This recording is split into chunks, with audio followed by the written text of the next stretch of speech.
play a lot more for, I guess like I want to be a bigger voice on the team. I think I was a big voice, and that's why I was brought into the team halfway through the year. But I think it's kind of ironic, but I like what I've been talking about my coach and is like having stronger language and less about like, I think we should do this, and more like we should do this. And then we learn from our mistakes. So that's what I'm trying to get into, is no soft language, just like we should play for this. We try it. If it works, it works. Like just like trial by fire. Last year, I had a lot more of like a collaborative, like I'd suggest ideas or I'd make calls. It was kind of like both. And I think now I'm trying to just do one or the other, or just one really. And I think that's my mentality going to this split, is that if I can be like a firm shot caller for the team, that'll be like really good experience, rather than like kind of giving myself the backup of saying, I think we should do this. So then if it doesn't, we don't do it. And then I don't learn if that was the right or the wrong call, I guess. Special thanks to Deegan for that clip from his conversation with GG's Chime. You can check out more of his interviews on his Twitter at Deegan and the Face Check podcast on the G4 TV Esports YouTube channel. Hey, everyone. By the way, yeah. I'm in a different place than usual. I got Mark here.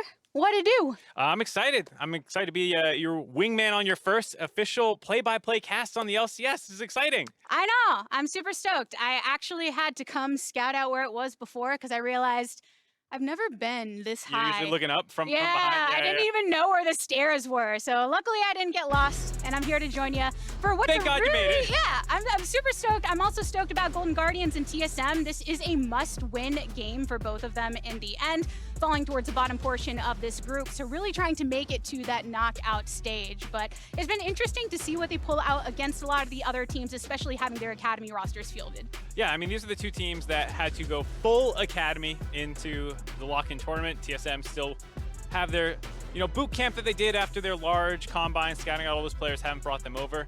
But Golden Guardians as well. I mean, a lot of these players are recognizable, at least from this side of the lineup. TSM Academy guys are really fresh-faced. I think a lot of LCS viewers have probably never heard of them before, which makes it fun to watch to see like who is the up-and-comers in the scene.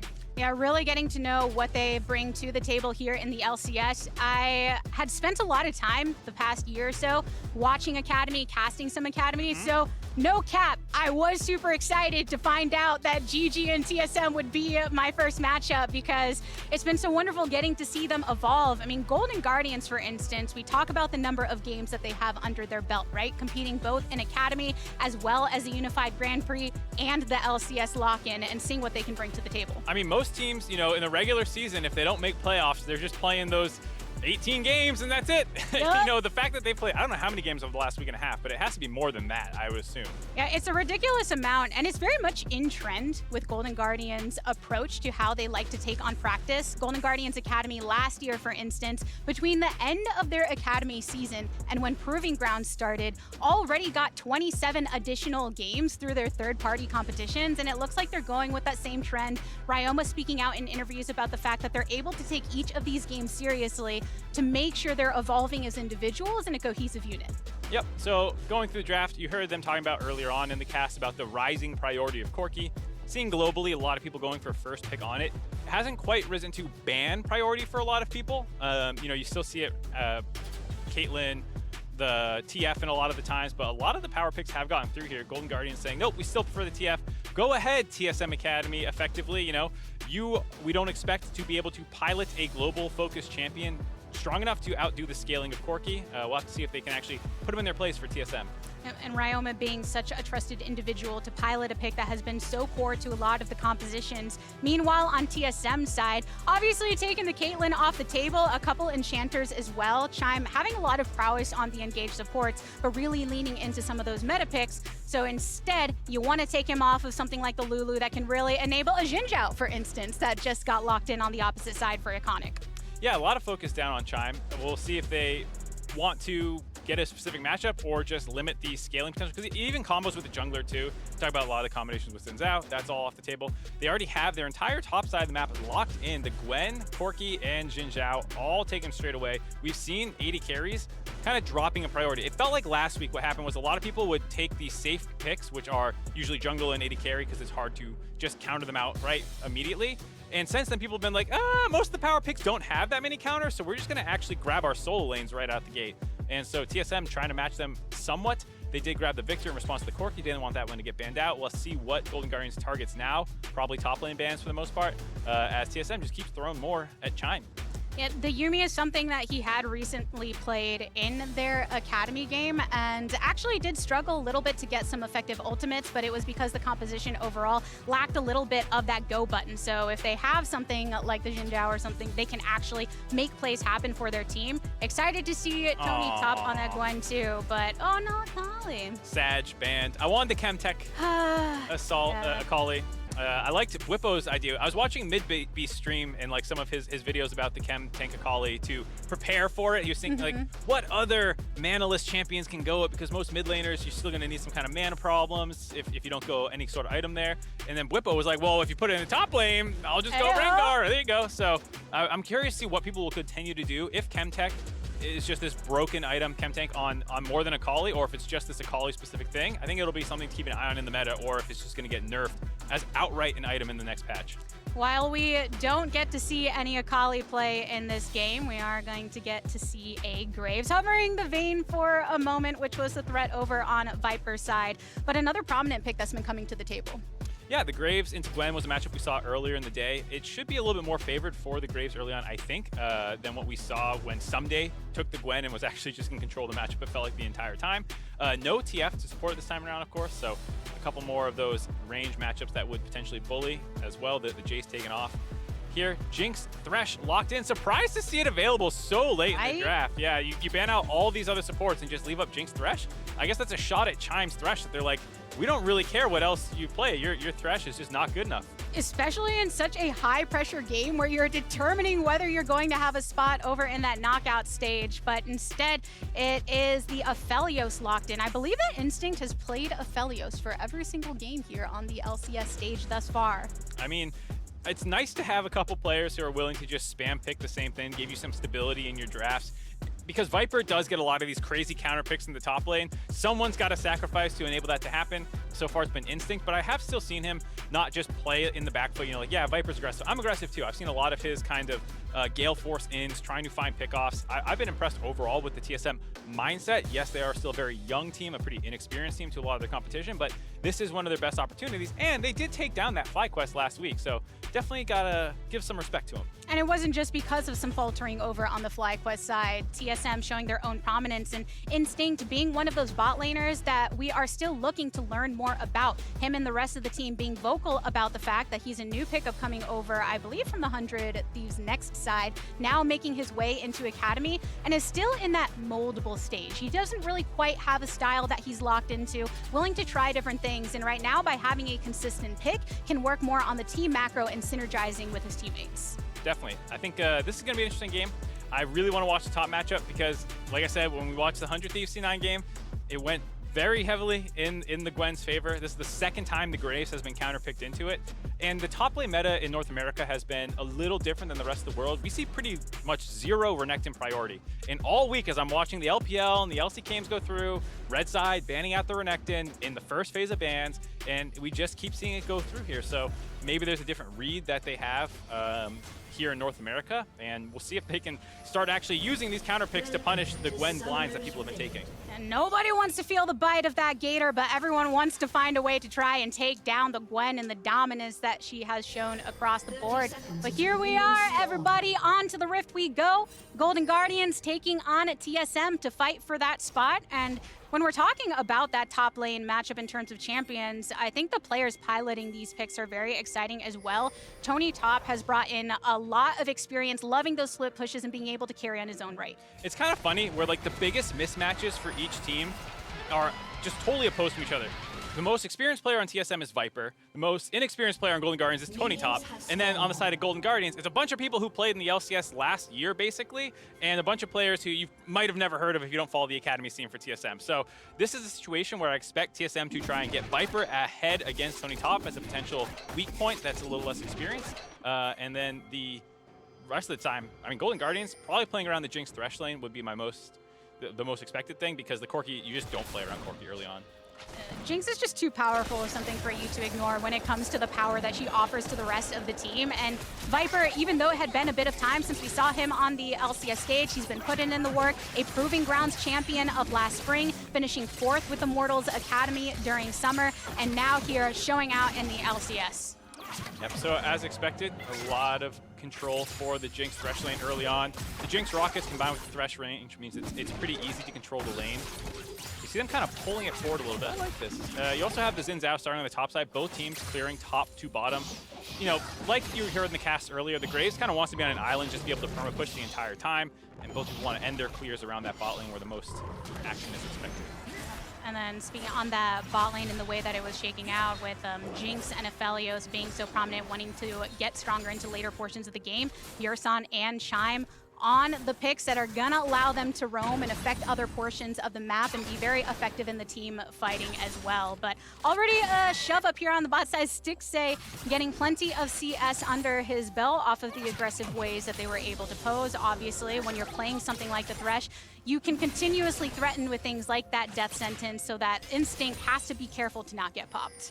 Yeah, I like how they're playing lane right now. Stixxay is, ooh, hold on here. Up, going in with the E, a Flay to bring Yurson back inside. Somewhat of a drag, but it's just gonna be poked for now as both of the supports get chunked down and the ADCs stay nice and healthy. Yeah, but Yurson felt like he panic ignited there. There was no chance that they were actually gonna kill anyone, and that was definitely a, look, I can deal a little bit more damage to you. Maybe they're trying to get some pre-chunk in. Sometimes you do an aggressive trade early on so you can go in again later, knowing that they have the Viego in their back pocket, but it was warded out early by Golden Guardians, knowing they had the push. Now we're gonna get a Scuttle Crab fight.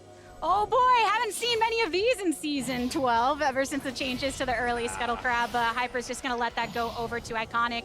They knew the warding that was afforded to GG on this bot side prior, so this is additional vision that GG can have on the bot side to try and play to that strength when it comes to the future Drakes. Yeah, they're just going to keep letting that keep pushing in. They're going to go scuttle to scuttle potentially. Ryoma was looking like he wants to reset. You have Iconic running across the map.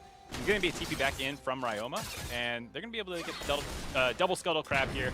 Not the end of the world, though, with the decrease in experience and stuff that the Crab gives on the first Crab. Just some additional vision across the line of scrimmage. Meanwhile, on the top side, pokes galore between Tony Top and Viker. We're both about 20% HP, a flash away from Tony Top, knowing that Hyper is right here on the horizon, but Iconic is looking for the collapse. Channeling in with the Maw. Tony Top's gonna go down, but not after they get first blood. Iconic drawing it through effectively. Flash away here from Hyper, but he is still pursued by the enemy jungler. 2 kills, and on the bot side, the action continues. Chime flashes all across the board from both sides here. Not gonna be additional contests from the bot laners, but 2-1 on the scoreboard at that. TSM and Golden Guardians getting out in action early, testing you. Your play-by-play pipes, yeah, that was a really scrappy fight in the top lane. Looked like an early flash by Tony Top. I'm not sure why he went exactly then versus holding it for the Viego stun and then try and counter out there, but Iconic was still in range and able to collapse and take that trade. Not only did they win it, but Hyper kind of wasted a flash there, so Iconic was able to hold his, wait for his second set of cooldowns. Big advantage in the top lane now, or at least in the jungle for Iconic, picking up both those kills.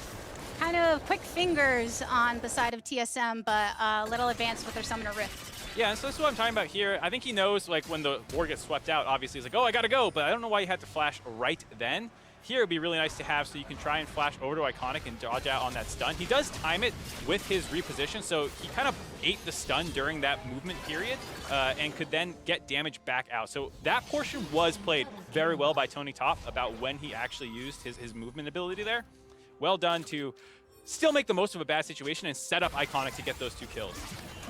And hey, Hyper still managed to get a kill for himself. Viego waiting to get that opportunity to pop off on the kills to have more of an effect in the later portions of the game, but a blast cone used by TSM on the bot side. Flash forward, goes in with the E, a nice stun up onto the enemy support, and Chime is all on his lonesome as Stixxay flashing under his turret as well. A nice kill achieved in the favor of TSM. Keeping the tempo up there, basically straight off the reset for Hyper running down to the bot lane, and with all the aggression that we saw, I'm not quite sure how they got the initial flash out of Chime on the first time when we were watching the replay top, but they did a good job communicating that. Obviously, Yurson and Instinct were like, hey, Hyper, come down here. They're pushing up in lane again, and they have no flashes. This is an easy chase down.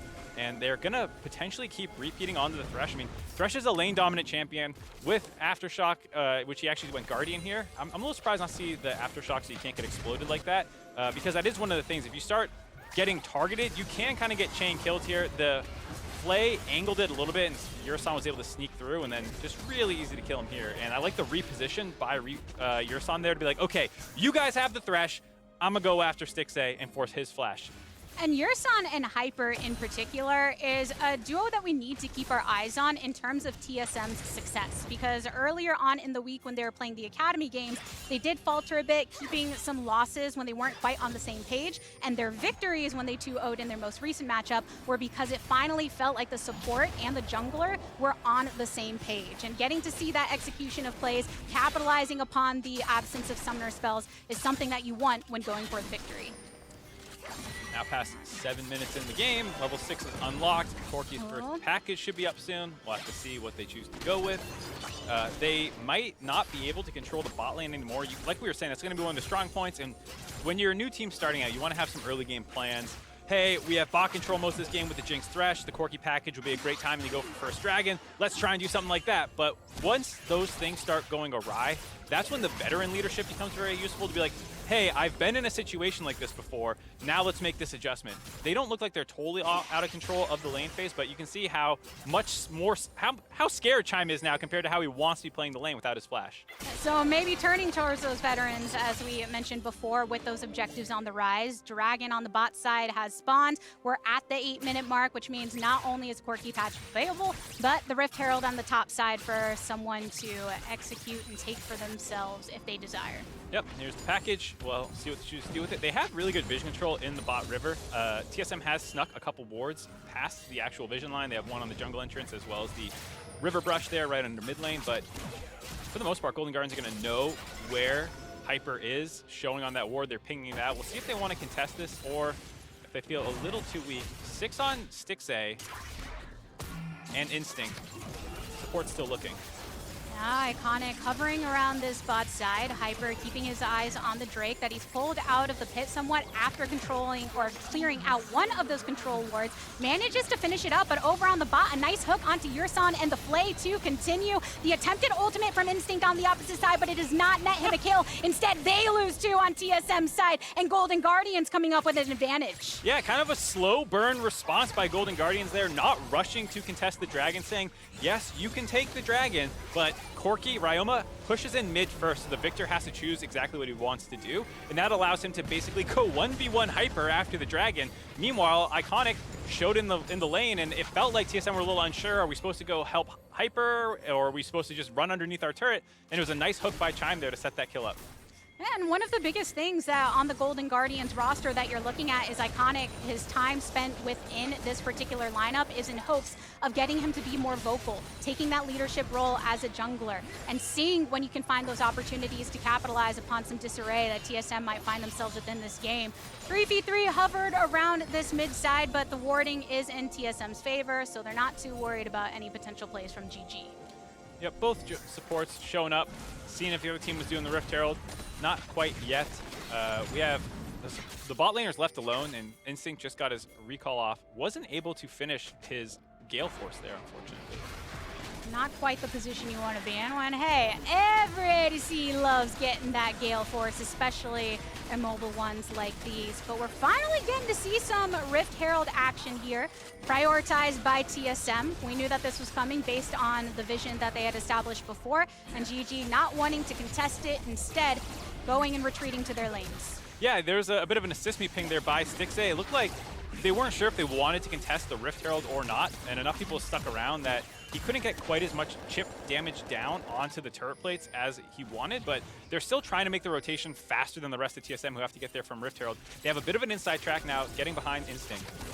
And plates coming down in favor of Stixxay. Iconic, the target of the Leona, and the ultimate landing onto 2. The route to follow throws down the box, a flash out here from the GG side, but Hyper, he's coming from the jungle. He goes in for the ultimate, manages to get one onto Chime, just to skew. Yurson misses the E, and Iconic finds his escape. Double teleport, though, completed by TSM. Pretty defensive. That gives Corki and Gwen alone time to push into the lanes.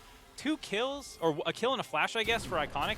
It was well defended by Yursan by himself. It feels like a bit of an overcommitment, but they do have the Rift Tail to drop down here now as well, so they might be able to finish off the bot turret after TPing everyone in. Pop, lock, and drop some of those plates. Stixay and Iconic knew that they weren't going to be able to contest that. Finish off the Jelly so she doesn't get an additional charge. And GG really taking the opportunity to capitalize upon these wave states. And as you were saying, push in some of the solo lanes as well. Tony Top finding Viper returning to the lane.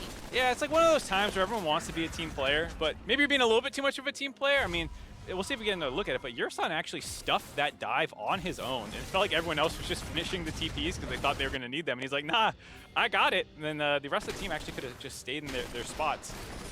Golden Guardians in a pretty good spot. This is the Hex Drinker rush that they were talking about when you have double AP usually. Here he goes it just against the Victor. I'm a little surprised to see that out of Ryoma as opposed to just continuing on with your build, picking up your mythic item right away after getting your tier and Muramana rushed.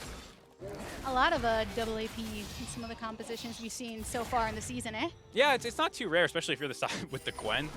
You're often going to be that double AP, but Corki into mostly physical damage, it is a little bit of a surprise. Nice interrupt there by Viper. I mean, it makes you very good in the 1v1 against the Victor. You can be a little bit more aggressive with just like trying to package on top of his face. Potentially we'll see some aggressive plays by Ryoma. Yeah, I'm liking the look of it. Yursan and Chime, as expected, just not really spending as much time bot anymore. We saw a good chunk of time where Stixay had that free farming. He's up in that CS right now. Still a kill to both of these AD carries as well. Yursan escorting Hyper into enemy jungle territory. Not quite gonna run into anything just yet, but hoping to establish some vision safely. Comes down through the Herald pathing. Chime, though, knows that there's some danger on the horizon and instead comes to protect Stixay, even throwing out a lantern just in case. Yeah, I mean, overall, I like TSM working together here mid-jungle, or jungle support combination to get vision control and want to finish off this bot lane turret. As well, Tony Top just finished his TP into the top lane, and so there was a potential there that it would have been hard to force that turret down if Tony held his TP, but I don't mind Tony kind of playing a little bit more selfishly when you're on the Gwen here, wanting to get a good reset so you can keep the pressure up on the Graves potentially, who has both them completed their first item, though. Riftmaker a little bit stronger with the first item, it feels like.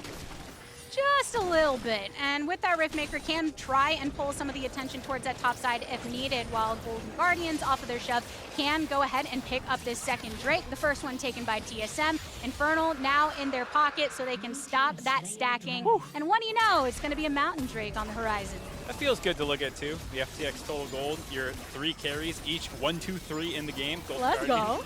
In a pretty good spot. Oh, Yursan goes for it, manages to get the connect, a defensive ultimate from Chime here. Also got the Solar Flare out from the Leona, so some additional poking between the 2v2.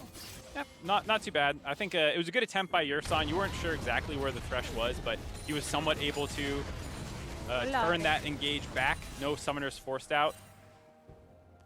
Both reset. Back over to the bot side, just a bit more of that continuous chunk. There was a moment right there, Ryoma and Takeover still chilling in the mid lane, and the junglers here as well. But the top side might be the next focus. Hyper actually going to go for a back here. Iconic is in the vicinity, but won't know that he's over in that tri-bush, so he's going to get that back. That's a loud skin recall. I don't know if it sounds as loud to other people. That's an obnoxious skin recall. I didn't hear that loud. Maybe it's just me. It's like rock music playing the whole time he's recalling. You got that supersonic hearing over there, you know, making me Maybe feel that's why they F pick that side. skin. They're trying to annoy their team when they just recall in their face. I'd be spamming recall in Baron situations so they can just keep hearing that. What is more annoying, the spanning of backing or the spanning of dancing? I think they're equally as effective. Whatever the animation is that's more obnoxious. Depends on the champ, I guess. As Jat said, the analyst answer is, it depends. It depends! Even when you're memeing. All is the clear out if you're an analyst trying to break it down. But I know that's not always the priority for the players. Some of them do kind of have that aficionado for trying to tilt their opponent off the face of the earth, but not necessarily in this case just yet. Tony Top and Viper just spending a lot of time chilling, matching each other over in this top side. Pretty even in farm as well. As we mentioned before, already had that mythic completed. Gale Force is also now picked up for both Stixay and Instinct ahead of any future team fight. Yeah, a little bit of a slow game for making these big plays, it feels like. After that initial explosiveness in the top and the bot lane at the same time. There hasn't been a ton for each team to do. Victor Corki, notoriously slow. The top laners feel pretty neutral right now, and the junglers and supports are roaming around trying to make something happen, just poking back and forth at each other. Might not see anything until the next dragon. Each of them have one though, so it's not even like anyone's bum rushing soul point, you know? It's gonna be a little while. Yeah, a little slow, just a 1.3k gold lead for GG.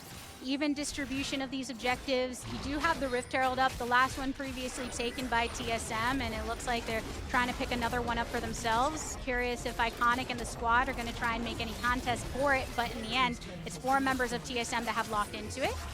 Tony Top also still hanging out in lane. But no action thus far. Ultimate from downtown, and that's the Rift Herald going down. Yeah, now they just have to pick up the soul. Instead, they're going to go for an engage. Yursan going for it. Chime flashing out of it. Double teleport coming in, and Chime is still the subject of Viper. Manages to land the hook, which means that Stixxay can free farm right here. But it's a little bit of chaos as some of the fight is still going down in the pit. Hyper getting the kill onto Iconic. Ryoma trying to create some distance. Throws down a phosphorus bomb for some additional poke. But Takeover not dead yet. Flashes, and it's an auto from Stixxay that manages to land. Viper quick drawing on through. It's Hyper that's here to try and get you, but GG are standing strong. So many chunk HP bars. Ryoma picking one up. It's the 2-for-2 trade thus far, and now everyone walks away safely. What a crazy Rift Herald fight there. TSM flashing in on Yursan to start it up, and it just got so split with the focus of Viper trying to finish off Chime. Led to one fight breaking down in the pit that came down to the double marksman. After all the craziness happens, they just didn't have any ways to lock them down and finish them off. So Ryoma and Stixxay kind of played cleanup and were able to make it an even trade overall. Still slightly in TSM's favor. They did get a worse reset off the back of it. You see Ryoma healthy enough to keep pushing and potentially grab this turret. But on the flip side, TSM was still able to grab the Rift Herald Eye. Everybody that was still up after that fight, their HP just so low, so close, and you got to give it to Golden Guardians to not at least try to over chase in that regard for it. Yeah, so like you said, Viper went a little bit tunnel vision here. This was a nice attempt by Stixxay to just shoot his ult out, see if he can snipe it with the explosion damage. Chime just trying to be annoying, so they just engage straight up on him. I like Iconic's counter engage here and hopping onto Instinct, almost able to solo him out by himself. Nice combo between Stixxay and Chime, able to stay away. Chime, nice footwork on the Graves ultimate. And then you see because Chime went, or excuse me, oh my god, jungler, Golden Guardians. Iconic went in. Yeah, thank you. Iconic went in to try and save the fight. It allowed Stixxay and Ryoma to kind of pincer out onto both sides. And it's just hit closest target. Hyper getting a little over aggressive, wasn't able to get the kill. Ryoma getting aggressive. That last rocket just barely missing on Hyper to get the actual kill, make it a 3-for-2. So close, and now back to the current state of things. Another Drake being targeted right down here in the bottom, picked up by Iconic, so they do have a double stack of that, but it means that the Rift Herald can get dropped over here on the top side. Breaking down that turret, escorted by almost the entirety of TSM, everybody except for Takeover, so they can get the additional charge. Tony Top and Chime left here to defend. It's one of the downsides of staying on the map after you win a team fight. The enemy team respawns. Yes, Ryoma grabbed the top turret, but it gave a window for TSM to do the same, and Stixxay was stuck holding mid lane against the Victor. So Takeover, able to keep collecting farm, staying even. Is this one loud? Yeah, the observers are trolling me at this point. But I like that one. It's got some rock bugs too, so. Too loud. I don't know. I'm a grandpa, I guess. Are you a lo-fi listener predominantly? No, I listen to like Screamo. You know that Fire Festival thing that's going around Twitter? Yeah! Everyone was like, I can't wait! That's gonna be a disaster. I tried so hard to find all of the, maybe emo pics of myself that were out there, and then I realized I hated cameras and didn't take very many. I felt a little left out. I fortunately never had like a phase in terms of my style matching my interest in music. I was aware enough not to do that. That's fair. I liked the cargo pants, and you know what?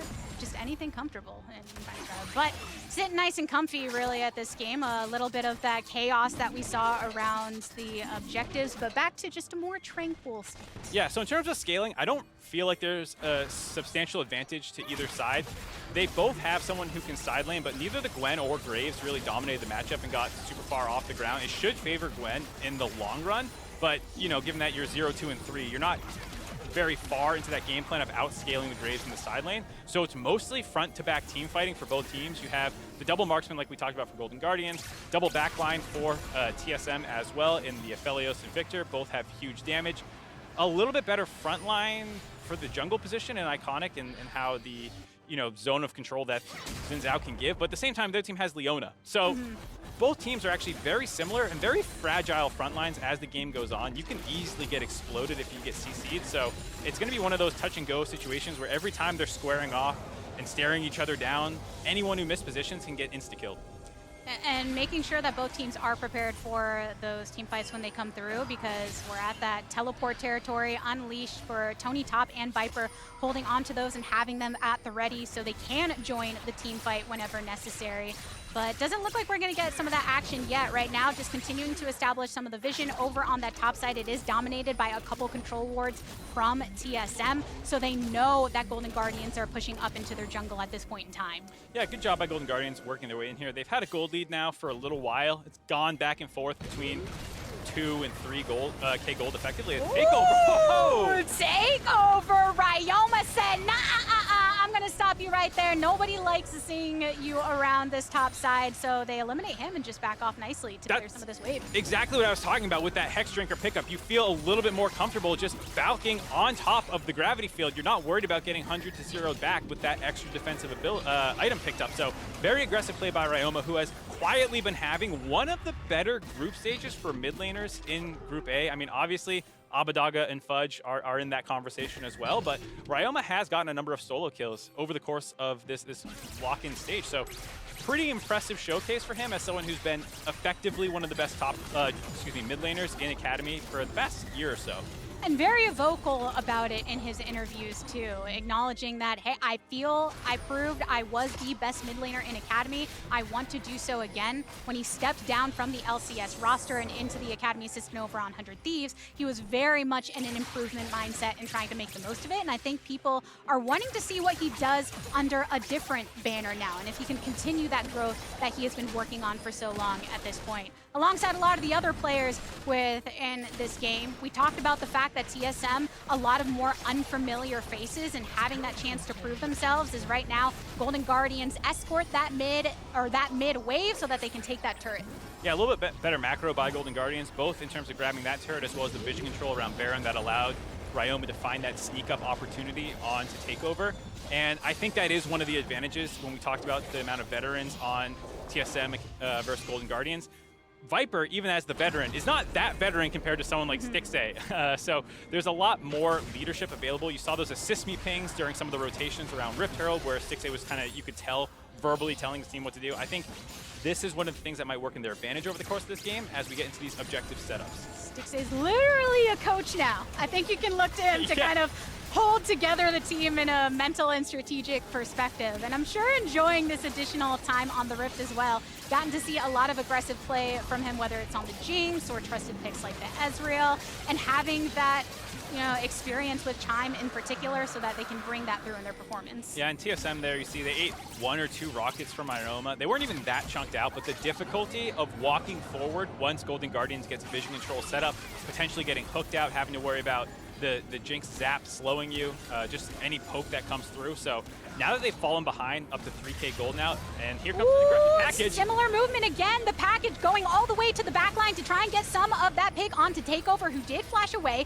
Viper teleports in. The majority of Golden Guardians are clumped right now. If TSM try to go for a play, the ultimate from Instinct popping over the wall. Chime's the first one to fall at the hand of Viper. Throwing back two with the ultimate from Iconic. Going into stasis, Hyper goes, but the rest of his team is chunked down. Tony Top starting to get online. Picks up 1, picks up 2, picks up a team fight for the squad. Nice teleport there by Tony Top, getting involved. Jace funneling them into his zone. Iconic brought them in as well. They overextended onto Chime. Yeah, nice, TSM, you got that kill, but now Golden Guardians are going to be able to grab the Baron. They grab it, they take it, a few more hits will do it. Golden Guardians, 3 Drakes under their belt, a Red Bull Baron buff at their disposal to capitalize upon the pressure they have been offering across this map. Ryoma also the one kicking it off again with the package, looking very nice. Let's go, Tommy! 3-0-4 right now, on his way to picking up the Ravenous Hydra as well. using that more defensive build. I was saying, like, maybe I'm a little critical of it. You heard Jat talking about wanting GA third potentially to use the package in that way, but he understands what his threats are. He's not going to get 100 to 0 by most of the people on TSM. The one with the biggest amount of burst damage is the Victor, and if he can't punch through your health bar, then you're able to win. And we get to relive that moment in the Roccat Flip the Switch replay. It was quite a superb one. Yeah, so you saw him go in there. He got back down to about 2/3 HP, really not that low. And then Yerson gets baited into over-engaging onto Chime. Yes, nice that you're able to insta-kill him, but now all three people are grouped up. You saw him take a fat burst of damage from Corki. They're able to get all of these needlework going through them by Tony Top, just running through the entire team, getting all those extra kills. It was just overextending on the least important member on the side of Golden Guardians. They have so many threats. Chime is not one of them. And champs like Gwen love to throw the needlework in a single direction when, hey, we're in the jungle. I've got one lane that I can throw this down and get the damage. And Golden Guardians making sure that they do what they can with this Baron buff, bringing that power to the bot side. They've already chunked through a couple turrets, now setting their eyes directly onto the inhibitor. An attempt right now from TSM to keep them to the wayside. Yerson gets chunked down though, which means that there's a free firing coming from Golden Guardians onto 2 inhibitors at this point in time. Feeling good about it. Yerson's lucky he got out with his life there. It was the classic Leona engage on the Thresh where you get flayed out of your E and hooked right back in. Another hook, another flay, another flash away from Hyper. They lose their support Yerson in this, which means Golden Guardians have the okay to hit that go button. They hit onto one Nexus turret. That's half of the defenses that have been eradicated. Still have a wave coming from this bot side too. So if they want to stay, they can continue pressuring this. TSM throwing out the autos. What can they do about it? Another death sentence, another follow-up. Even with the stun up onto Iconic, he gets out of this safely. All eliminated except for Takeover. Double kill from Stixay here. A continuation for the triple, and Golden Guardians pull out the victory, keeping their hopes alive in lock-in. Yes, they are able to. That's the head-to-head matchup that they have in their favor now at 1 and 3. Gonna be seeing them in the best of 3 stage, if I'm not mistaken. Nicely done by Golden Guardians to clinch it out when it mattered most. And that's where you can really test your growth as players. Can you keep your head calm, cool, and collected? Can you be on the same page in the face of adversity, in the face of elimination, and now get to truly put themselves to the test when it comes to best of 3s? Yeah, I'm really excited to see what more we can see from this team. There's been flashes of brilliance so far. I think Ryoma has been very impressive, like I said, over the course of the group stage. And Tony Top, big bit of redemption for him this game. I think he's been someone that they've been looking at a little critically online communities and stuff like that. And this was a good game for him going up against Viper. We talked about maybe being the biggest mismatch given the experience that Viper has, but he really didn't struggle even in laning phase, which should be the best part for Graves. I think Tony Top looked pretty good this game as well. He was one of the members of that Evil Geniuses Academy system actually last year, and then now finding the place on Golden Guardians to really expand upon that. Very aggressive player. I think Tim Sevenhusen also put him in his top 10 prospects going into this year before he even made his switch to another team. So definitely should be keeping our eye on him. Yeah, I think that was all great to see. Unfortunate for TSM. I think that is the end of the road for them. We'll have to see if I'm correct about that. But it was a game where it felt like it was hard to navigate since both team comps did very similar things. Yerson felt the pressure to engage, I think, a lot of times there, but just got a little overeager at points. In the earlier portions of the game where we saw those plays happening bot, right? Yerson being willing to make it happen, Hyper joining him into that action, using blast cones and things of the like. It shows you what they can do when they're coordinated. But when it was team fight versus team fight and then just clashing in a way where people like Ryoma were able to pop off, it was difficult to see how they were going to turn from that in that moment. Yeah, I think a lot of things for them to learn from this game, but overall, TSM can hold their heads high. They still took down FlyQuest. Yeah, still took down FlyQuest. Still a lot of play for them across the multiple leagues that they're competing in. We're going to go ahead and toss things over to the State Farm analyst desk to break down that game. Thank you very much, the Tigers. Can I just start by saying how good it feels to see our analyst desk comrades taking over the rest of the LCS? It's great. Between those two up there and all of us here. It's amazing. Who needs Jad or Freak or... No, I'm just kidding. They're all wonderful. What a debut there, the Tigers. We get one more game out of you as well in the play-by-play position. Excited for that, but it's going to be Golden Guardians who come out on top over TSM, keep themselves alive in this lock-in tournament. booking that trip. Yeah, Top that quirky first pick keeps on giving. But this one started in the top side of the map where Iconic did get a double kill off of that one. So, you know, that one also gets a mention on the side. And I really like the makeup of this Golden Guardians roster that's playing right now, because it is Golden Guardians Academy. Yep. And it does feel like Golden Guardians Academy is a lot of the players that could have been, that maybe weren't in their opening seasons. Tony Top there in the top lane. Iconic was very hyped coming straight out of university into the pro scene. Ryoma obviously spent a lot of time on 100 Thieves. And I think that they're starting to bring it together. Sometimes you just need a bit of a change of a scene or a new group of players to play with, because Ryoma especially is a player that I was so hyped up for. He played with FBI nearly his whole career in OS. He was like equal level to FBI. And then when he came to North America, something just didn't work. So he's definitely got the talent to be able to make it happen. And I hope it does now on this Golden Guardians lineup. This is also an organization that made that decision, right, to invest in talent a while ago. And while it hasn't necessarily netted them maybe that, you know, placing at the end of a split that they aspire to, it seems, year over year, inching closer to that. And I like that they're sticking to their guns from that perspective and continuing to invest in these players. Yeah, and for Academy players, like, Golden Guardians is a location that you want to go there if you want to fight for LCS positions, right? Mm-hmm. If you truly believe that you can, you know, put pressure on yourself and that you can make it with time, that it's happened in the past. And so there it is. You talk about fighting for LCS position. You're going to have to fight pretty hard against your next opponent as we take a look at Evil Geniuses, because this is the lineup that awaits them now in their quarterfinal here in lock-in. So that's a step up by no stretch of the imagination there, Emily, in terms of competition. Yeah, it's going to be a tough time for them, I think, just because, like, in this game, I would say is the first time, and even then there were a few team fights where it's like, okay, you have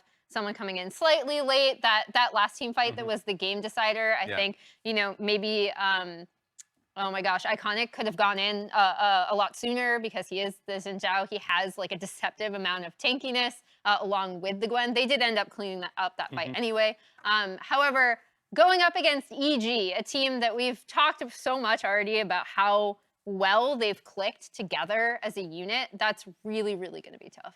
Yeah, and I mean, EG just turned into much like a lot of people's tournament favorites, right? They just looked too damn good right out the gate. And for Golden Guardians, I remember just like, it wasn't today, but it was like a game back for Golden Guardians. The coordination was an issue where it was definitely Tony Top's Camille. He was looking for a flank, couldn't find it there. The team engaged far too early. Like, there are multiple examples that they for sure have gone through to kind of perfect themselves. Now, this is a test of a lifetime. but the amount of games that they've been able to play here in amateur and in academy, it's making them a better team. I mean, they've basically already run a gauntlet, exactly, in terms of the number of games played. And I think you have to take it as a test of a lifetime, this one, because, you know, you got to set yourself realistic goals and expectations so you're not like brutally disappointed if the series goes the way that we're predicting it's going to go right now, as EG is one of the favorites. But once again, it's all about those individual moments and the ability to stand up on the big stage. And I think if there ever is a time, and I think this is why a lot of experts find something like lock-in very refreshing, to see players rise to the occasion. Why not against a tournament favorite? Like, this is potentially the last best of you're going to play in LCS this year. Like, go out with a bang. Okay, so then let's play out the thought experiment.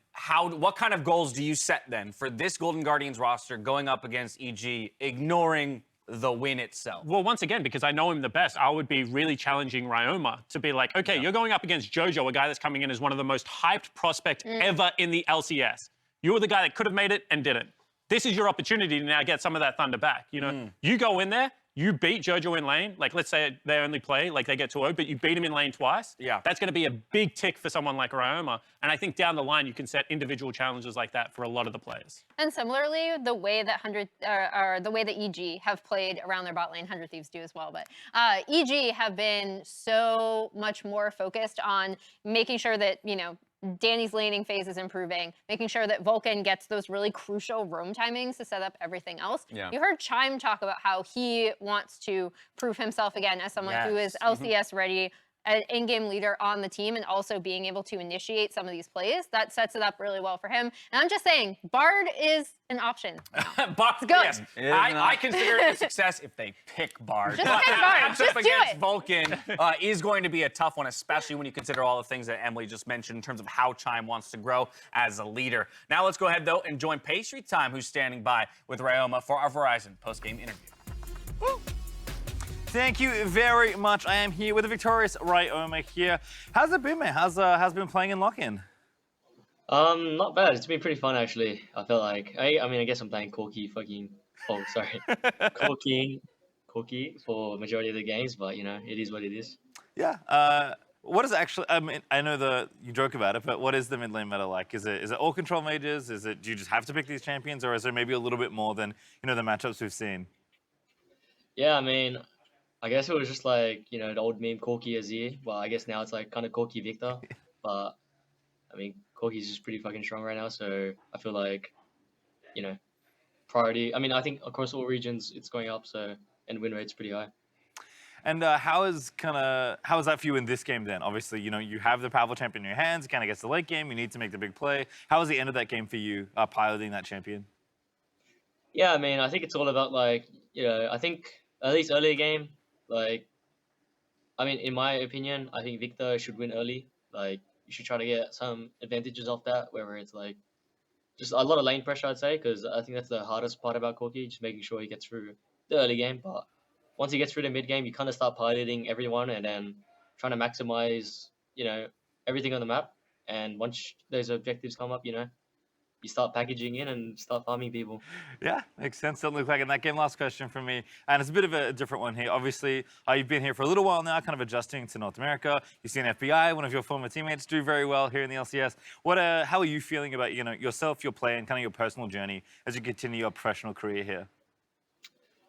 Yeah, I mean, obviously there's been a lot of setbacks, but for me, it's kind of just about making sure I'm still just getting the most I can out of myself, just improving as much as I can, whether that's watching VODs every day and just grinding hard. I think this past month I've been grinding super hard, just trying to show that, I am one of the top tier mids, at least in Academy. And yeah, I just kind of just want to show more work ethic overall and making sure I can get back where I want to be. Yeah, seems like so far so good. Tommy, thanks so much for chatting with me. Thank you. All right, with that, we're going to cut to commercial, but there's one more game left of the group stage of Lock-In. Don't go too far. EG versus Dig is coming up next.